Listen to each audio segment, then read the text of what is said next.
You are listening to I Am Refocused Radio with your host, Shamaya Reed. This show is designed to inspire you to live your purpose and regain your focus. And now, here's your host, Shamaya Reed. Welcome back to I Am Refocused Radio. We are here once again, and just like any other time, we have another awesome guest and show for y'all today. Today's guest, I got tired reading his bio. He has so much stuff he's doing. This guy has so much on his calendar. 5 companies. Man, a huge family, a husband in business. Man, wow. Let me get right to it. He is the CEO and president of Rexius Nutrition, co-owner of Iron Heaven Gyms, president and founder of VHI Supps and OPP, Omaha Protein Popcorn. And he is the force behind Rexius Business Consulting. And trust me, he is always on the move, catching flights, booking events, making things happen. So first and foremost, I want to say to you, Tim, thank you for spending some valuable time with us and our audience today. How you doing, man? I'm good. Thanks for having me. Honored to be here for sure. Yes, sir. Man, let's get right into the roots in the personal story behind all of this. You have gone from sleeping in your car to building an international brand. When you look back at those times where you had to get through those hardships, what was part of shaping your mindset that you remember most? Honestly, I mean, from being homeless, being hungry. I mean, like literally hungry. Like, you know, we had this expression we used to use back in the day called you can fill your belly button eating your spine. There's nothing left, right? So, I mean, that changed me forever. You know, I bet on me, and, you know, I was desolate, you know, having to break into the rec center locker room, take a shower, that kind of stuff. That hunger never left me. And it's even to this day, my wife was reminded, she goes, hey, bro, we're not poor. I'm like, I know, but I can't shake it. You know what I mean? And when you're in that kind of state, and how it shaped me for all my businesses going forward is a sense of urgency. Because when you're that broke and, you know, you don't know where you're going to sleep, it creates a sense of urgency. Everything has a top priority. And I think that's what's served me so well in business now is I've never lost that sense of urgency. Every customer is important. Every email is important. Timing is of the essence. Everyone's my top priority. And it's, you know, a big distributor of mine up in Canada who's been doing business for about 65 years in this company. And he goes, I've never seen a brand respond as fast and detailed as you do. And you got all these employees, but you're the one responding. And I said, it's because I have a sense of urgency that I haven't been able to replicate to a certain degree. And, you know, I appreciate you guys. Without you, I always tell my customers, without you guys, I'd have to go get a real job. And that would not do well for me. So, you know, I appreciate them. It's that sense of urgency. With that humility and understanding that life, it happens, whether you're ready or not, it's on the way. When you look at how you've been able to adjust through not just starting your businesses, but like you just said moments ago, being able to have that customer priority in place and having that heart, how were you able to sustain having that heart position? Because that's not easy to do. It takes humble pie. You know, humility. I get served a fresh dose of humility every so many years. It'll be an economic change, whatever it might be. It gets so busy, and I sit back and remind myself, I'm like, now it's a different kind of urgency. It's a different kind of busy, right? And but this is what I prayed for, right? This is it. You know, this 70,000 things on my calendar, stretched thin, this way, that, the other way. This is what I prayed for. So when you were broke, you prayed like, oh man, I can't wait till I'm that busy. I got that many customers. I got many orders. And then it happens and you're just stressed. And like I was telling you before we started, that's why I got all this gray hair. I'm not even that old. But this is what I prayed for. So, you know, it's, if I had a lot of extra time, that means I'm broke. So it's one or the other. I mean, you pick your poison, right? Like if that's my problem is that I have too much to do, too many businesses, too many things. That's quite the blessing to have compared to being where I was before, where I didn't know where my next meal was going to come from, how I was going to buy my kids Christmas presents, or anything like that. This is quite an opportunity, honestly. And so perception is reality. You just got to shape your perception. When you look at entrepreneurs today, I mean, we have all these tools. We obsess over pitch decks with Canva and all these presentations and social media feeds. We had to load them up with all this amazing content. When you think about the process that you had to take scaling your business, that's a science in itself. From your personal experience, what was it like being in the thick of things, understanding how you can move and grow your businesses?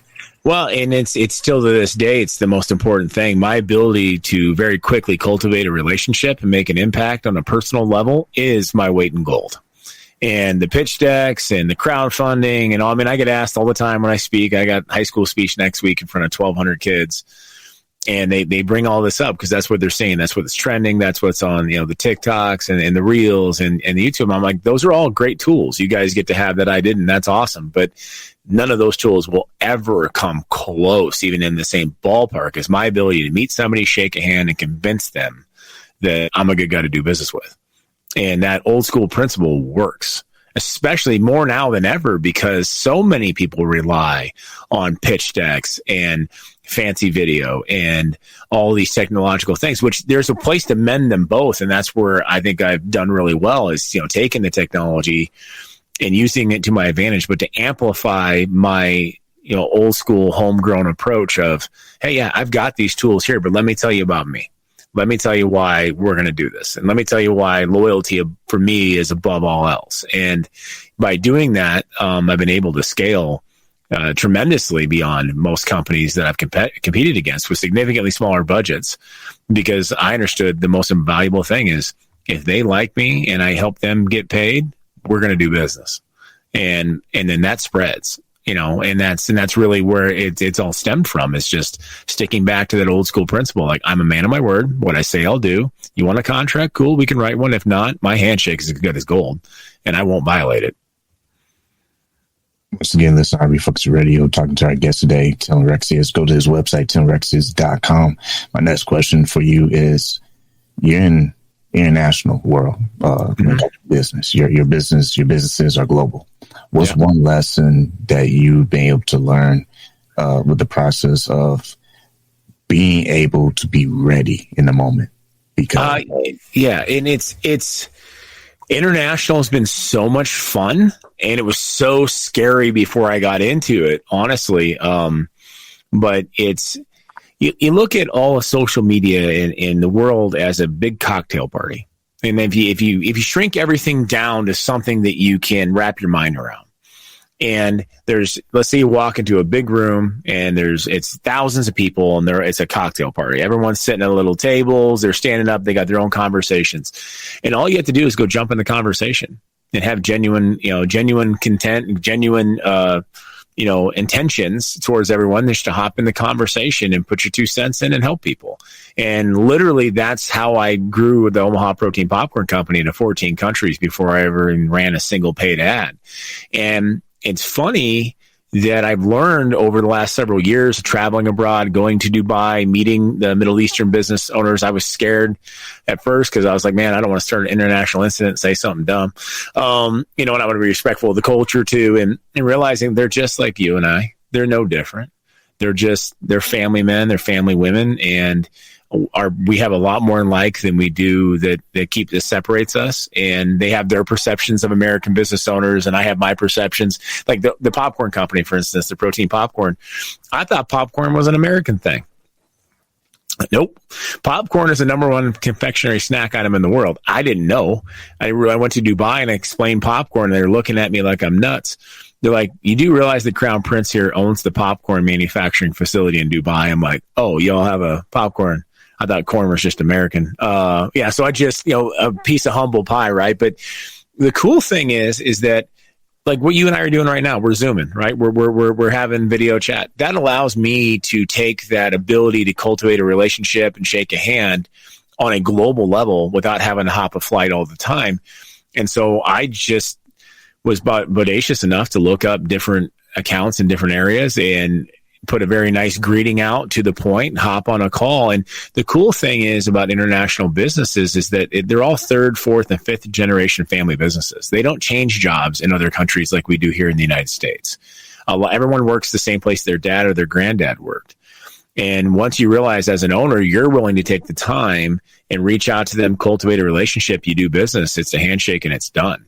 Here in the United States, you're talking these bigger companies, they have 60 employees in line who all want you to, kiss their tail in perpetuation to get to the top. There's all these, barriers to entry, and globally there really isn't, as long as you stick to your word and you follow through with business.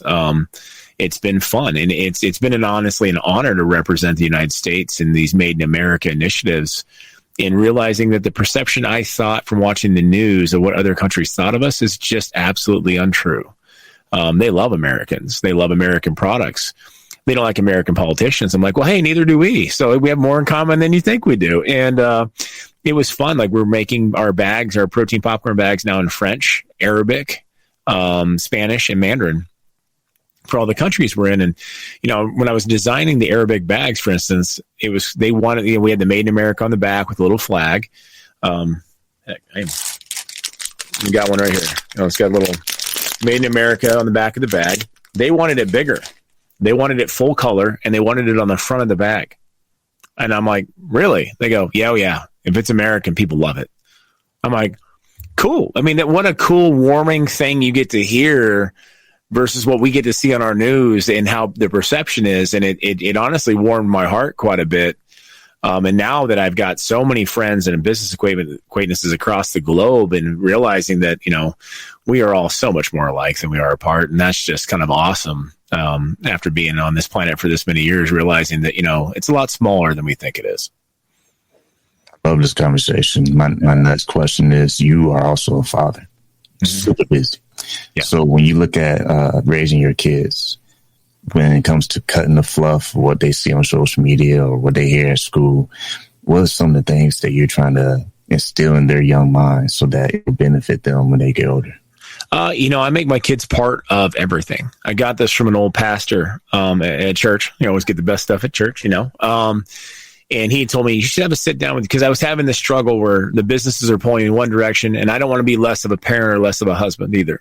Like I always say, like, I had my chance to grow up. This is my kids' chance, and I don't want them to miss out. I don't want to be less of a father to 6 kids than what they're due and what they're owed and what they deserve. And he said to me, he goes, you're crazy because you do so much stuff. He goes, but make them part of the journey. And so at least once a quarter, we have family dinner, and we sit everyone down from the 6-year-old up to the 20-year-olds. And I got a spread, and significant others, all that kind of stuff. And I explain like where we're at with all the businesses, all the companies, what we're doing, why we're doing it, our mission as a family, what kind of legacy we're trying to leave, what we're trying to build. So they all become part of it. So when I have to be gone, like I was in Dallas yesterday and I had to miss, football practice or something else, or, show choir, or whatever it might be, the chance to scare somebody's new potential boyfriend, you name it, all the fun stuff. They understand why, and they're not mad. They're actually proud of it. And they get to, be part of that journey, and explain to them all, I'm like, hey, listen, like we're doing well, and we have big goals, right? And here's mom and I's goal. And this is what we want to do for legacy. This is what we want to do to do our kingdom work. And this is why we do what we do. And this is why sometimes, when you guys ask me to do stuff, the answer is no, financially. One, because I've got bigger plans and it's bigger than us. And then 2, I don't want to spoil you to the point that you don't understand what the value of a dollar is. Like, I'm going to give you a leg up in life, but I'm not going to give you a handout. And so it's just being really brutally honest. And I'm probably harder on my sons than I am my daughters. I know that's true. Those girls talk me into things. And the boys are like, "Wait, tell us no." I'm like, because I want you to figure it out. I want to be the first person you come to when you have a business idea. And I want to invest in you, but I'm a tough sale too. You got to do the work. You got to figure it out. Ain't nobody going to say, oh, you only got here because your daddy gave you money. I want you to know every in and out. I want you to do the same things I had to do, to figure it out. And it's the same thing I do with my employees, who are also like my kids in some ways, because I'm like, hey, I want to be there for you. I want to be a page in that story, but here's what you need to do to make it happen. So I keep it very real with my kids. And I explained to him, like, you guys got these things. You got the phones. You got 24/7 access to every person on the globe. Any excuse you had not to be successful in business is gone. It's gone. And I go, so I do this with speeches and I do it with my kids. If they're going to complain about something, like, what are you complaining about? I mean, back in the day, the barriers to entry were significant. You had to travel. It cost money. Cell phones were a thing. I'm not that old, but nobody had internet on the phones. They didn't have any of that stuff. And if you wanted to advertise, it was radio and TV, and you had to pay to play. I mean, now you can start a podcast and start jumping in conversations like the cocktail party on TikTok or Instagram or whatever, just throwing out freeness, just is helping people, and you can build a name for yourself for nothing. I mean, that stuff didn't exist. Now you go back to like my grandfather's generation, coming out of World War II. You imagine if they had something like these devices? I mean, good Lord. I mean, my grandfather was one of the best salesmen I've ever seen in my life. I mean, if he had access to that phone, oh Lord. And so I think, I'm like, am I even pushing as hard as he did? I mean, I always go back to the story of Colonel Sanders, my favorite story in American history. A guy 65 years old, retires as an electrician, gets a Social Security check for $160. It was like, man, like, what am I going to do? This stinks. All he had was a chicken recipe. And that guy went around the entire South trying to sell that recipe. He had 1,009 no's before he got his first yes. How many of us had that kind of determination to go door to door 1,009 times before we got a first yes? And I think that's been lost, especially in today's entrepreneurial society, that, hey, sometimes you got to have some grit. It's a marathon, not a sprint. And do you have the juice it takes to go do the marathon? And I make sure my kids understand, like, you can accomplish anything, but you got to have the grit to do it. I think that's a great highlight, because toughness is something that we have to actually practice, not just think about. It's easy to digest the most amazing podcasts in the world and YouTube videos in the world, or read the best books in the world. But until we actually experience that harshness of reality, that's when the true rubber meets the road. When you think about your growth, toughing it out from back then to still toughing out now, what are maybe a couple principles that you learned along the way that allowed you to remember tough times don't last if you toughen up and get through it? What are some 2 principles or more, if you can remember? What am I learning from this? At the end of the day, you can sit there and get mad, and we're all going to get hit with things that aren't fair, and it's going to happen. It's just a matter of when. It's not a matter of if. And so you got to sit back. Okay, what am I learning from this? Whatever it is. Maybe I'm learning a lesson. I did something stupid. I got to acknowledge that. Being self-aware is huge. I screw up every day. And it's only a failure if I don't learn from it. And I have to sit there and seriously internally audit myself, even at this stage, as much as I did when I first started. Okay, I screwed up here. What did I do wrong? How can I improve? Like literally, legitimately actually improve this, not just some, next time I'll have a better attitude. No, like, what did I do specifically, and how can I specifically improve on this? And just take the L, because you're going to take the L's in the back. Some of them sting, man, especially when you're broke. You're like, you can't afford to have a lot of L's. And so you really have to learn from those. And that's a principle I still take to this day. I mean, it's a huge principle. Like, okay, what did I learn from this? And then 2, what's my purpose? What's the purpose of doing this? All right, okay, if it's just money, okay, what purpose does that money serve? What's my bigger reason? It can't just be to buy stuff. I mean, I did it because I worked in the industrial chemical field for about 6.5 years in my 20s before I came back to nutrition, went back into my own companies. And I made a lot of money, guys. I made a lot of money for a guy who was completely broke only like 5 years before that. And what happened with the job that wasn't fulfilling me is I spent every dime I ever made outside of my profession trying to bring joy to my life that I didn't get from my profession. And I still ended up broke. And so I figured out pretty quick, okay, money's fine. Money's great. You want to multiply it. Cool. What's the purpose behind it? My wife and I have a purpose, and we know what it is. Yeah, we want to give our kids better than we did. Nice house, nice cars, whatever. It's just not material things really aren't our driver. We read a story about a church many years ago that raised a couple $1 million to build a new building. And everybody's been to church. There's always the building fund. And they prayed about it as a church, and they said, you know what, we're not going to do this. They went to the local hospital, found the 100 most outdated, largest medical bills in the entire parish, and went and paid them all off. And then walked to people's houses and gave them a paid in full receipt. To this day, it makes the hair in the back of my neck stand up, because that's how you impact people. That's making a difference in people's lives with really no response for yourself. And as broke as I have been broke, then rich, then broke, then rich 3 times in my life.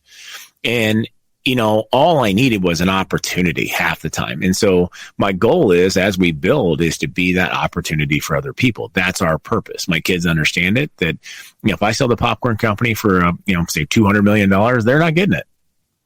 We're going to go do that. And they know that. And I want them to be with me when they do that, because they're all capable of building their own too. Like I said, leg up, not a handout. It's just not how the Rexius clan works. We're just not going to do it that way. We're going to impact the people around us, our communities, and that's what we're for. And so lesson I've learned is like, what's my purpose and what lesson did I learn? And if I could stick to those 2 things, from small to major corporations that I have now, the lessons are still just as true now as they were when I only had $10 left in my checking account. Once again, listening on Refocus Radio and talking to our guest today, Tim Rexius. Go to his website, timrexius.com. I want to touch before we wrap up is when you think about fear, it's very real, and a lot of times it can be very scary. How have you been able to learn more about yourself deeply when you confront fear? Because unknown of economy or just unknown of anything. How have you been able to address that? That is a good point right there. I mean, you got to think, I had all my investments in real estate in 2008 and 2009. And that crashed. And so all of a sudden I was broke and miserable. I'm like, well, let's be broke and happy. Let's not make it about money. So I started my first nutrition store and gave up all the good cushy benefits and all that. And I'm like, okay, I'm going to do this because this has purpose, right? And then fast forward into COVID. I didn't know what was going to happen. Scared. I mean, I was. And I had a lot of franchisees that got shut down in other states and different cities where they just weren't able to open. So my wife and I had to look at it and go, okay, what's right? Well, what's right is to make sure all these guys get a paycheck for the next 60, 90, 120 days, even though it's not our responsibility. It's independently owned business. We coach, but it was the right thing to do. I looked at her and I said, we're not going to get this money back. She goes, I know. We'll figure it out. And when you find out, when you get to the fear point, and there's so many things from the 35,000 foot point of view as a CEO, where you're looking at things from every angle and dimension, which is really what you do as a CEO as you scale, is you're looking at things 3 days, 3 weeks, 3 months, 3 years, 30 years down the road. And you have to kind of calculate how all these things work. And when you're in a point of an economy, especially the last 2, I'll be real with you, 23 and 24 is the worst economy I've ever seen in my life, especially for discretionary spending. I saw more business owners go bankrupt in 23 and 24 than I did during COVID. And now we're kind of on this up kick trend a little bit, which is nice to see, but it's very fearful and it's scary because I have a lot of kids. I have a lot of people that rely on me for an income, franchisees, employees, business partners, for me to do what I do. And I realized that slowing down and day by day, it's just one day at a time. All it's just like walking the 10,000 steps where it starts with one step, and you can just take it one at a time, and you can alleviate the fear by getting hyper focused on each step in front of you and just one thing at a time. Let's tackle today. Yeah, next week's going to come. That bill is due next Friday. That's cool. You know what? I'm still going to be alive by next Friday. And for right now, all I can handle is this week. I can handle Monday and I can handle Tuesday. And by just doing these small little wins, I will get to next Friday and I will figure it out. And being fearful of something that hasn't happened yet is a colossal waste of time and energy. And I've just realized after all the years, the ups and downs, economies and political changes, and they all does affect things, that all I can deal with is what's in front of my face right now. And the rest of it's going to happen no matter what. And I will worry about it when that happens. I'm just going to focus on doing the 3 or 5 things in front of my face at 110%, the best that I can. And then I'll just keep doing it each day. And my whole life mantra is about winning. And so I need to win today. I need to win. And the next Friday's still coming. That bill's still due, and I'm not happy about it. But if I get 5 wins today and then 5 wins tomorrow, who knows? Like something's going to come out of the woodwork. Some moment of genius is going to hit because I'm in that winning mindset, and maybe some opportunity pops out in front of me I hadn't even thought of yet because I'm hyper focused on winning versus sitting there frozen in fear. And more money is wasted by indecision than wrong decisions in business. The amount of times I've seen business owners freeze because they're so scared of making the wrong choice, they actually cost them significantly more money than just making the wrong choice and figuring it out. And so I guess that's allowed me to scale different businesses because I'm willing to take a risk. I'm willing to lose because losing is just one way I screwed up until the way I win, because winning is the goal. And so don't let fear freeze you. If fear only wins if you stop moving. So don't stop moving. Just keep going and you'll figure it out. I told my wife, if I got to go back to delivering pizzas at night to figure this out for a little extra bread, I'm not beyond it. Their pride. And that's the thing is being a parent, though, too, you know, that it's made me better at business. It's removed the pride. I will do whatever I have to do for my kids. Does not matter. My kids and my wife, doesn't matter. If I got to pick up dog poop for a living, I'll do it. I've done it, actually, when I was 20. I've mowed lawns. I've delivered pizza with 2 master's degrees. Doesn't matter.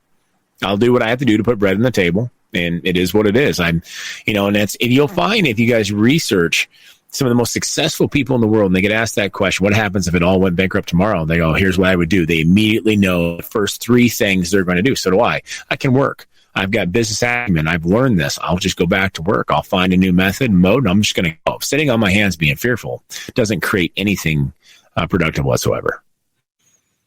Last thing before we go is you mentioned earlier you're going to be traveling to a next event, talking to the young people. When you think about how opportunities are there, but if our preparation method is not ready, sometimes success will crush us. What's your message to young people to help them get instill their young minds to prepare themselves for the future? Live cheap. Live cheap. I've seen more business owners go belly up, not because the business wasn't still successful. It's because they spent the success to show off to other people. And so businesses will have seasons. All of them do. Industries have seasons. We all know that. And I've just seen so many young business people get that first taste of success and they want to show it off. And they're going to buy that. I saw this in the nutrition industry. It was this big gig like 20 years ago. I'm going to buy a Hummer. Well, they're cool. I mean, they're a big car. You know, I'm in Nebraska. I'm in the Midwest. You know, the bigger the tires, the cooler it is. That's just how it works. So I'm going to get a Hummer, and all of a sudden sales drop, seasonality. You know, midsummer, maybe it's Christmas time, whatever, and they end up making the Hummer payment and not the advertising investment or the product investment they should have made. And all of a sudden, slowly over 6 to 12 months, there's less and less product, less and less ads, but they still got that Hummer payment. Because they'd hate to admit failure to their peers that I can't afford that Hummer because I didn't deal with the seasonality of the business. And that's how a lot of business owners go broke. And so, I mean, quite literally, when I moved back to Omaha and started this company, I didn't buy a house. Like, I had all these kids. And at one point, my wife and I were a blended family. We got 5 kids. So there's 7 of us living in a 3-bedroom house. And at that point, I owned 3 companies. And finally, my wife, who was definitely my better half, was like, bro, we need a bigger house. I'm like, all right, fine. You know, before that, I was renting. I had the oldest, I had like 50 employees at the time here in Omaha. I had the oldest car. And everybody's like, why you drive that car? I'm like, because it's paid off.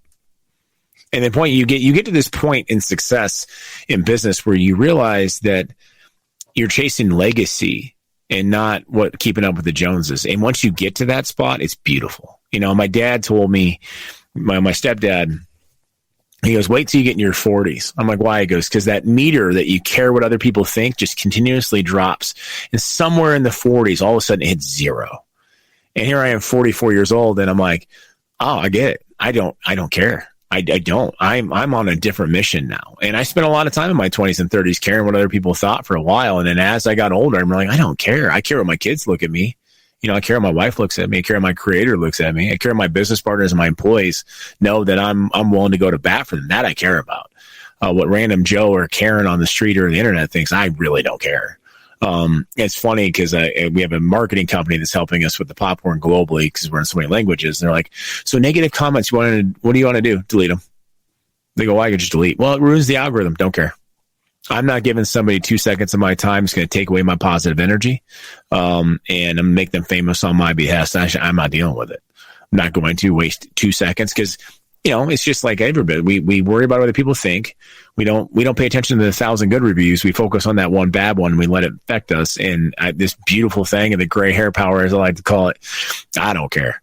I'm doing me, and that's where the focus is. And so, younger entrepreneurs, like, just focus on the drive. Focus on the bigger mission, the bigger picture.